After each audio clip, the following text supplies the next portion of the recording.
Buenas noches y bienvenidos a Historias de la Bruja. Mi nombre es Jaylin y esta noche me encargaré de que no puedan dormir. Acérquense a la hoguera y permítanme contarles un par de historias de terror que solamente una bruja podría conocer. El tema de esta noche son hombres lobo. Esta noche tengo dos relatos para compartir que además de compartir la temática de hombres lobo, también tienen en común que ambos tienen una vuelta de tuerca en alguna parte que hace que uno diga, oh, ok, todo lo que pensé hasta este momento no era verdad. Interesante. El primer autor de la noche tenía por seudónimo Saki. Sin embargo, su nombre real es Hector Hugh Munro. Me pareció interesante sobre el autor que es conocido porque recrea las vivencias de la sociedad y de la cultura victoriana de manera sumamente irónica en sus obras. Y creo que esto es algo que vamos a poder notar en el siguiente cuento. Avanzamos con la primera historia de la noche. Gabriel Ernest. En sus bosques hay un animal salvaje, dijo Cunningham, el artista, mientras le llevaban a la estación. Esta fue la única observación que había hecho durante el trayecto, pero su silencio había pasado inadvertido, toda vez que Van Shield había hablado incesantemente. Uno o dos zorros vagabundos y alguna comadreja afincada. Nada extraordinario, replicó Van Shield. El artista nada dijo. ¿Qué quiso decir usted con lo de animal salvaje?, dijo más tarde Van Shield, ya en el andén.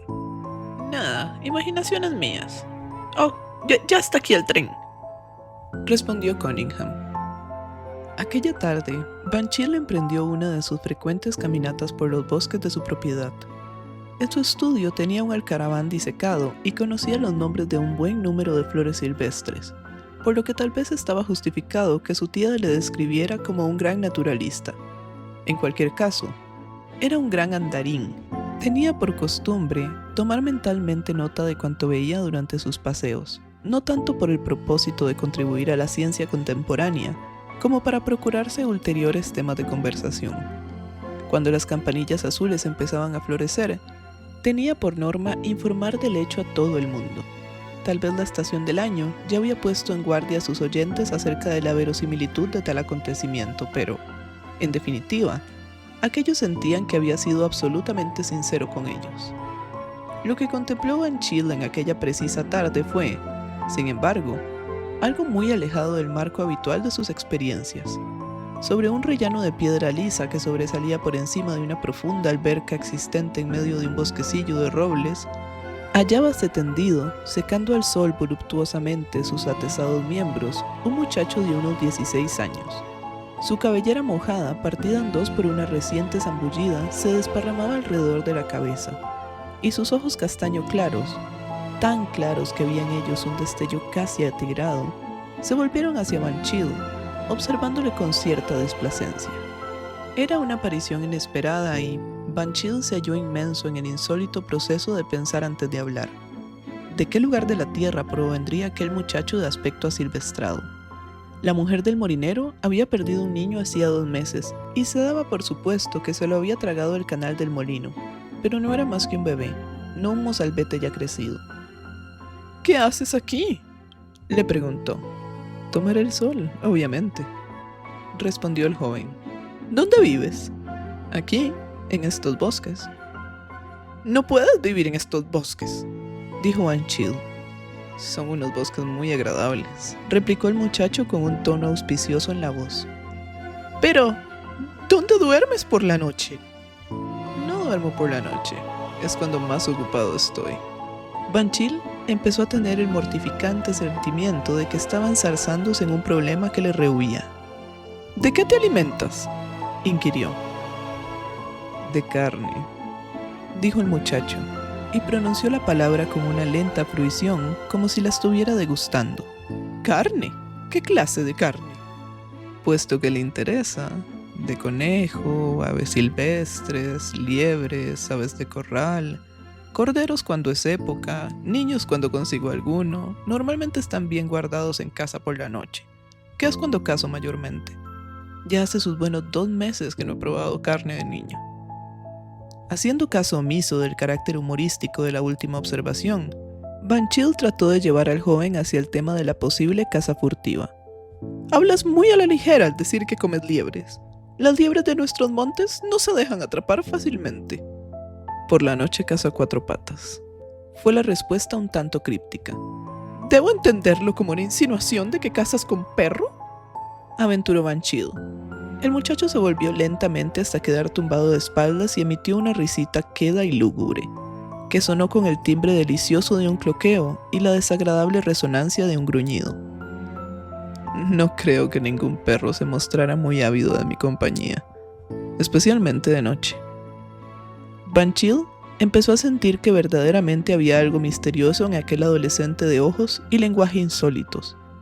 No puedo consentir que permanezcas en estos bosques, declaró en tono autoritario. Me parece que preferiría usted tenerme aquí que en su casa, replicó el joven. La perspectiva de este animal salvaje y desnudo en su casa primorosamente ordenada era ciertamente alarmante. Si no te vas, yo te obligaré a hacerlo, dijo Van Chill. El muchacho se volvió como un relámpago, se zambulló en la alberca y en un instante impulsó su cuerpo húmedo y reluciente hasta medio camino de la orilla en que se encontraba Van Chill. En una nutria, el movimiento no hubiese resultado destacable. En un muchacho, Van Chill lo halló un tanto sobrecogedor. Le resbaló el pie al hacer un ademán de retroceso y se encontró casi tendido sobre la escurridiza ribera cubierta de hierba con aquellos atigrados ojos amarillentos no muy distantes de él. Casi instintivamente, levantó el brazo a medias hacia la garganta. El muchacho volvió a reírse, con una risa en la que el gruñido casi había hecho desaparecer el cloqueo y luego, con uno de aquellos movimientos asombrosamente fulgurantes, se precipitó fuera de su vista a través de la dúctil espesura de maleza y helechos. ¡Qué animal tan extraordinariamente salvaje!, exclamó Van Chill mientras se enderezaba, y recordó entonces la observación de Cunningham. En sus bosques hay un animal salvaje. Caminando lentamente hacia la casa, Van Chill empezó a dar vueltas en su cabeza a diversos acontecimientos locales que podían dar alguna pista de la existencia de ese pasmoso muchacho asilvestrado. Algo había estado esquilmando la casa de los bosques en los últimos tiempos.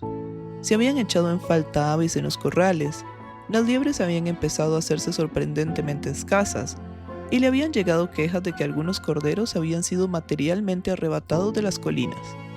¿Sería posible que este muchacho salvaje estuviera cazando realmente por aquellas tierras en compañía de algún artero perro ladrón? Había hablado de cazar a 4 patas, por la noche, pero luego también había insinuado que ningún perro se avendría en su compañía, especialmente de noche.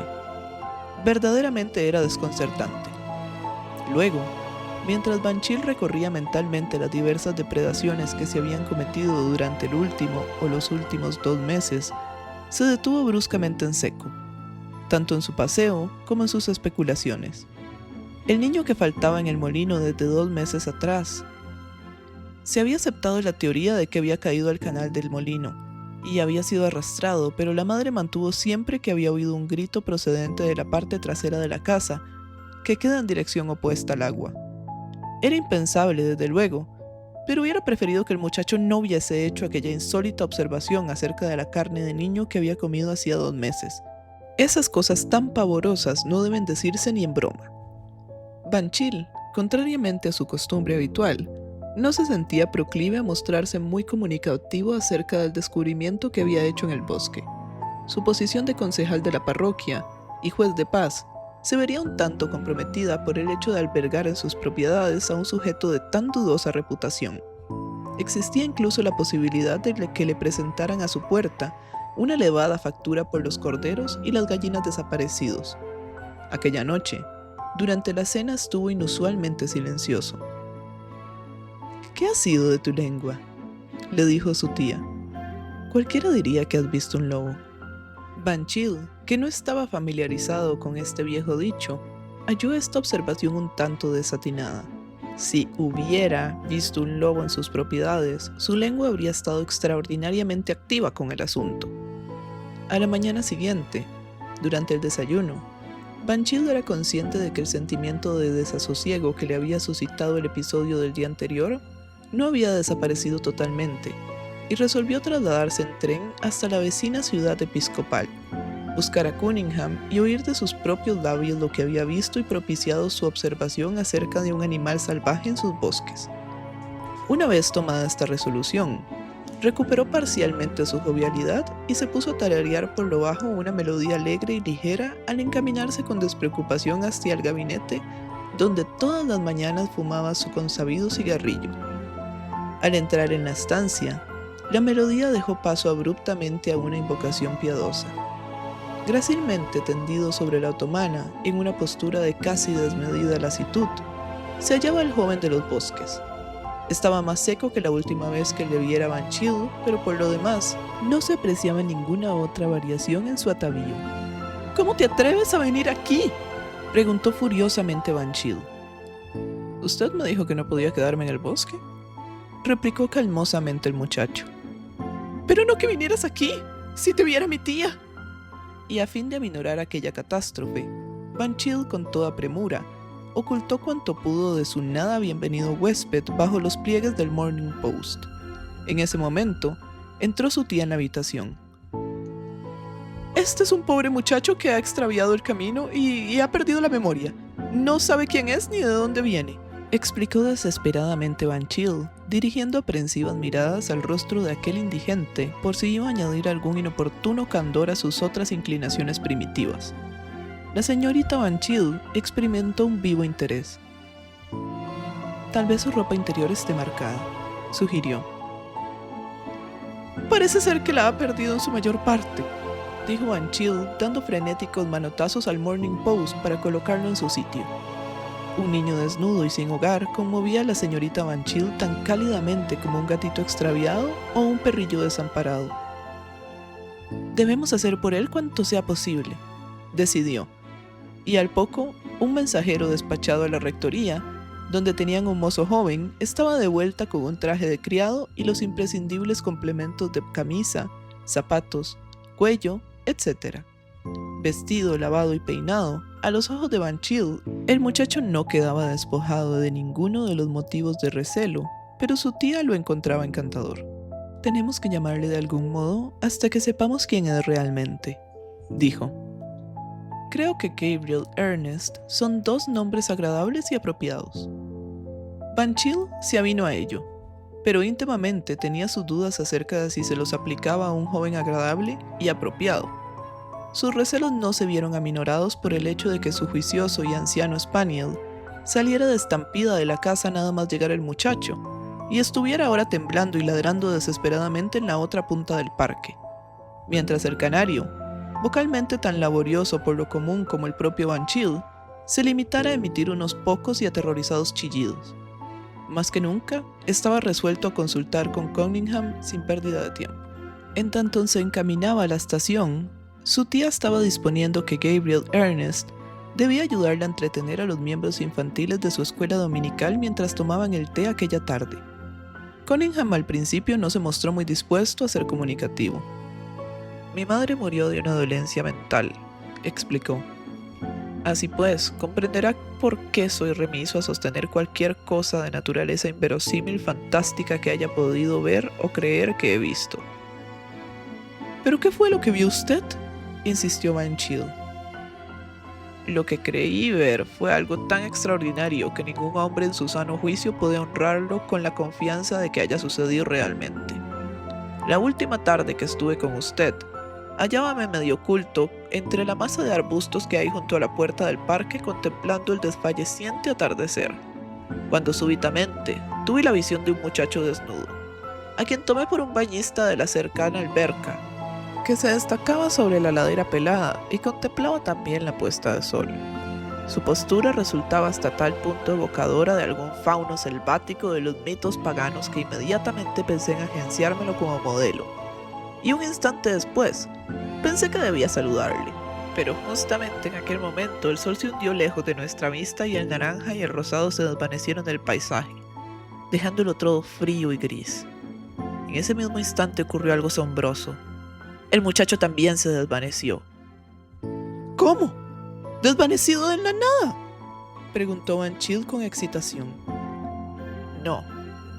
Esta es la parte más pavorosa de todo, respondió el artista. Sobre la pelada ladera, donde había estado el muchacho un momento antes, había un enorme lobo, de color negruzco, colmillos relucientes y ojos amarillos y crueles. Puede usted suponer. Pero Van Chill no se detuvo para algo tan fútil como suponer. Dirigíase ya a toda velocidad hacia la estación. Rechazó la idea de un telegrama. Gabriel Ernest es un hombre lobo. Era un intento desesperadamente inadecuado de plantear su situación, y su tía pensaría que era una especie de mensaje cifrado de que se le había olvidado entregarle la llave. Su única esperanza era llegar a casa antes del ocaso. El coche que tomó al término de su viaje en tren le trasladó con lo que se le antojó una desesperante lentitud por los caminos rurales, que parecían rosa y malva con el rubor del sol poniente. Su tía estaba recogiendo algunos restos de mermelada y pasteles cuando llegó. ¿Dónde está Gabriel Ernest?, vociferó Cassie. Ha ido a llevar a su casa al pequeño de los Stoop, dijo su tía. Se estaba haciendo tan tarde que no me pareció seguro dejarle que volviera solo. Qué hermoso atardecer, ¿verdad? Pero Van Chill, pese a no ser indiferente al fulgor del cielo por occidente, no se detuvo a discutir su belleza. A una velocidad para la cual apenas si estaba dotado, echó a correr por el angosto sendero que conducía a la casa de los Stoop.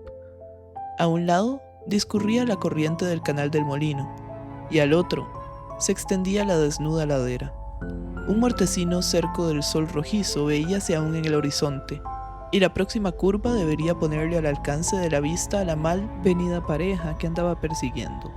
Luego, súbitamente el color se escapó de las cosas y una luz grisácea se instaló con un súbito estremecimiento sobre el paisaje. Van Chill oyó un agudo gemido de terror y cesó en su carrera. Nunca más volvió a saberse del pequeño Tup ni de Gabriel Ernest, pero las ropas abandonadas por este fueron halladas en el camino, lo que indujo a dar por sentado que el niño había caído al agua, y el joven se había desnudado y se había arrojado tras él en un vano esfuerzo por salvarle. Van Chill y algunos peones que se hallaban en aquel momento en las cercanías atestiguaron haber oído un agudo gemido infantil procedente de las proximidades del lugar en que se hallaron las ropas. La señora Tup, que tenía otros 11 hijos, se resignó decorosamente a tan sensible pérdida, pero la señorita Van Chill lloró sinceramente a su malogrado expósito. Por iniciativa suya, se colocó en la iglesia parroquial una placa de latón a la memoria de Gabriel Ernest, un muchacho desconocido que valientemente sacrificó su vida por otro. Van Chill hacía concesiones a su tía en casi todo, pero se rehusó de plano a contribuir a la placa conmemorativa de Gabriel Ernest.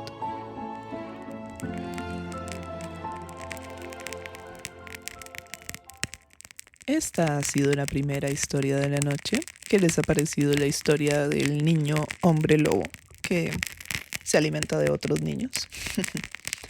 A mí en lo personal me parece un personaje sumamente interesante el hombre lobo de esta historia. Es un personaje que literalmente le está diciendo a el otro: sí, soy un hombre lobo, sí, caso acá, sí, todo lo que falta es mi culpa.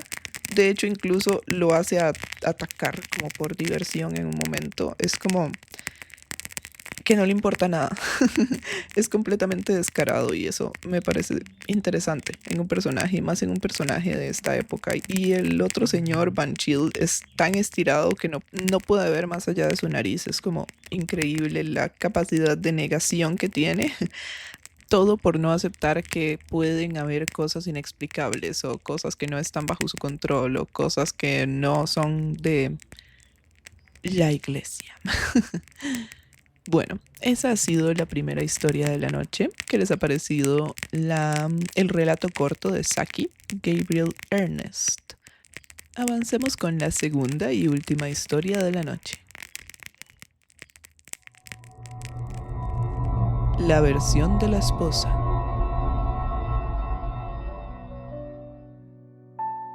Era un buen marido, un buen padre.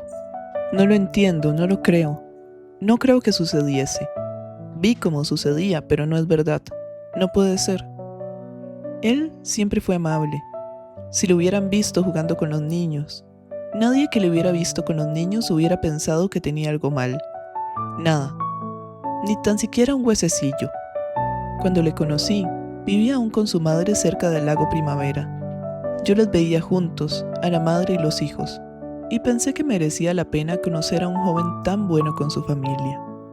Luego, una vez que iba yo por el bosque, le encontré solo. Volvía de cazar. No había cazado nada, ni un ratón de campo tan siquiera, pero no estaba enfadado por ello. Andaba retozando por allí, disfrutando del aire de la mañana. Fue una de las primeras cosas que me gustaron de él. No se tomaba nada mal. No gruñía ni gemía cuando las cosas no salían a su gusto. Así que aquel día estuvimos charlando.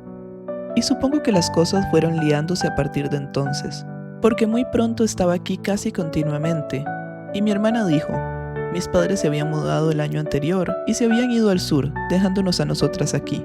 Mi hermana dijo, tomándome el pelo un poco, pero seria, bien, si se va a pasar aquí todo el día y la mitad de la noche, supongo que ya no hay sitio para mí. Y se mudó, camino abajo. Siempre hemos estado muy unidas las dos. Es una de esas cosas que no cambian nunca. Nunca habría podido superar este problema sin mi hermanita. Bueno, el caso es que se vino a vivir aquí. Y lo único que puedo decir es que fue el año feliz de mi vida. Era de lo mejor conmigo. Muy trabajador, nunca holgazaneaba. Tan grande, tan apuesto. En fin, todos le respetaban a pesar de lo joven que era. Las noches de reunión le pedían cada vez con más frecuencia que dirigiese el canto. Tenía una voz tan bonita. Y empezaba fuerte, y los demás le seguían y se le unían. Ahora me estremezco al pensarlo. Cuando lo escuchaba las noches que me quedaba en casa y no iba a la reunión, cuando los hijos eran pequeños, el canto llegaba hasta aquí arriba entre los árboles, y la luz de la luna en las noches de verano, la luna llena iluminando. Nunca volveré a oír nada tan hermoso. Nunca volveré a conocer aquella dicha. Fue la luna, eso es lo que dicen. Fue culpa de la luna y de la sangre. Lo llevaba su padre en la sangre. Yo no conocía a su padre, y ahora me pregunto qué habrá sido de él. Era de más allá de Agua Blanca y no tenía parientes por aquí. Yo siempre creí que habría vuelto allí, pero ahora no sé. Se contaban de él cosas, historias que salieron después de lo que pasó con mi marido. Es algo que se lleva en la sangre, dicen, y puede no salir nunca, pero si sale es siempre por el cambio de luna. Pasa siempre cuando no hay luna, cuando todo el mundo está en casa y duerme. Hay algo que le viene al que lleva en la sangre la maldición, según dicen, y se levantan porque no puede dormir, y sale al sol cegador y se va solo, a buscar sin poder evitarlo a los que son igual que él. Y puede que sea así, porque mi marido lo hacía. Yo me incorporaba medio dormida y le decía, ¿a dónde vas? Y él decía, oh, a cazar, volveré de noche. Y no parecía él, hasta la voz era distinta, pero yo tenía sueño y no quería despertar a los pequeños. Y él era tan bueno y tan responsable. No estaba bien que me pusiera a preguntarle por qué y a dónde y esas cosas. Esto pasó 3 o 4 veces. Volvía tarde, agotado, de muy mal humor para alguien de tan buen carácter como él. No quería hablar de aquel asunto. Yo me decía que todos han de hacer una escapada de vez en cuando y que acosándole no adelantaría nada. Pero la verdad es que empecé a preocuparme. Más que porque se fuera, por lo cansado y raro que volvía. Hasta el olor era raro. Me ponía los pelos de punta. No podía soportarlo y decía, ¿qué es eso? Ese olor que tienes por todo el cuerpo. Y él me decía, no sé, muy secamente. Y se hacía el dormido. Pero se iba abajo cuando creía que yo no me daba cuenta y se lavaba. Pero aquellos olores no se le iban. Se le quedaban en el pelo, quedaban en nuestro lecho durante varios días. Luego, pasó aquello tan horrible. No me resulta nada fácil hablar de ello. Me entran ganas de llorar cuando tengo que recordarlo. Nuestra hija más pequeña, la chiquitina, rechazó a su padre. Fue de pronto. Llegó él y ella puso cara de miedo, se quedó rígida, los ojos muy abiertos. Luego empezó a llorar y a esconderse detrás de mí. Aún no hablaba bien, pero no hacía más que repetir, ¡que se vaya, que se vaya! Qué mirada la de su padre, cuando la oyó decir esto. Eso es lo que nunca quiero recordar. Eso es lo que no puedo olvidar. La expresión de sus ojos, solo un instante mirando a su propia hija. A la pequeña le dije: «Debería de darte vergüenza, ¿qué te pasa?», riñéndola, pero al mismo tiempo apretándola contra mí, porque yo también tenía miedo, tanto que temblaba. Entonces, él apartó la vista y dijo más o menos: «Supongo que acaba de despertar y sigue soñando». Y no le dio más importancia, o lo procuró. Yo hice otro tanto, y me enfadé mucho con mi pequeña cuando siguió mostrando tanto terror hacia su propio padre. Pero ella no podía evitarlo y yo no podía hacer nada. Él pasó afuera todo aquel día, porque ya lo sabía, me imagino. Sabía que empezaba ya el periodo en que no hay luna. Hacía calor dentro. Era agobiante, estaba oscuro y llevábamos todos durmiendo un rato cuando me despertó algo. Él no estaba a mi lado. Presté atención y oí un rumor en el pasadizo, así que me levanté, porque no podía aguantar más. Salí al pasadizo y había luz, la penetrante luz del sol que venía de la entrada, y le vi allí plantado en la hierba alta de la entrada, con la cabeza inclinada. Luego se sentó, como si se sintiese cansado, y miró hacia abajo, hacia los pies. Me quedé quieta, dentro mirándole, sin saber por qué. Y vi lo que él veía. Vi el cambio. Empezó por los pies. Se le volvieron largos, más largos. Se estiraron los dedos y se estiraron los pies y se hicieron blancos y carnosos. No había nada de pelo en ellos. Empezó a desaparecerle el pelo por todo el cuerpo. Era como si con la luz del sol se derritiese y desapareciese. Se quedó todo blanco, igual que un gusano. Y volvió la cara. Le iba cambiando mientras le miraba. Se le fue aplanando cada vez más y la boca también se le acható y ensanchó y los dientes le asomaban planos y romos. Y la nariz era ya solo un botón de carne con 2 agujeros. Y desaparecieron las orejas y los ojos se volvieron azules. Azules con bordes blancos alrededor del azul. Y me miraban fijamente desde aquella cara blanca, suave, plana. Luego se levantó sobre 2 piernas. Le vi. Tenía que verle. Mi propio amor convertido en el abominable. No podía moverme, pero mientras estaba agazapada allí mirando hacia el día, temblé y me estremecí con un gruñido que estalló en un aullido horrible y demencial. Un aullido que era grito de dolor y de terror y llamada de auxilio. Y los demás me oyeron. Aunque estaban dormidos, despertaron. Me miró, entornó los ojos, la cosa aquella en que se había convertido mi marido, y alzó la cara hacia la entrada de nuestra casa. Yo estaba aún paralizada por un miedo mortal, pero los pequeños habían despertado y la pequeña lloriqueaba a mi espalda. Me invadió entonces la furia materna y avancé con un gruñido. La cosa hombre miró a su alrededor. No tenían ningún arma, como las de los lugares de los hombres, pero cogió una rama grande de árbol con su largo pie blanco y alzó el extremo de la misma hacia la entrada de la casa, en mi dirección. Yo así la punta de la rama entre los dientes y empecé a avanzar, pues sabía que el hombre mataría a nuestros hijos si podía, pero llegaba ya mi hermana. La vi correr hacia el hombre con la cabeza baja, los ojos amarillos como el sol de invierno. Se volvió hacia ella y alzó la rama para pegarle. Pero yo salí entonces enloquecida por la furia materna y ya llegaban todos los demás respondiendo a mi llamada. Toda la manada unida. Allí, en aquella claridad cegadora, bajo el calor del sol de mediodía. El hombre nos miró a todos y lanzó un gran grito y blandió la rama. Luego echó a correr, dirigiéndose hacia los campos más despejados y hacia las tierras de labor, ladera abajo. Corría con 2 patas, saltando y zigzagueando. Nosotros le seguimos. Yo iba detrás, porque el amor aún frenaba la cólera y el miedo que había en mí. Iba corriendo cuando vi que le derribaban. Los dientes de mi hermana se clavaron en su garganta. Cuando llegué, ya había muerto. Los demás se apartaron de la pieza cobrada por el gusto de la sangre y por el olor. Los más jóvenes se encogían, algunos gemían. Mi hermana se frotaba la boca contra las patas delanteras sin parar, todo para borrar aquel sabor. Me acerqué, porque creía que si la cosa estaba muerta, el hechizo, la maldición, habría cesado y mi esposo volvería. Vivo o incluso muerto, si pudiese al menos verle, mi verdadero amor, tan hermoso en su verdadera forma. Pero allí solo estaba el hombre muerto, blanco y ensangrentado. Fuimos apartándonos de él, alejándonos hasta que dimos vuelta y nos alejamos corriendo. Volvimos a las montañas, a los bosques de sombras y de penumbra, y de bendita oscuridad.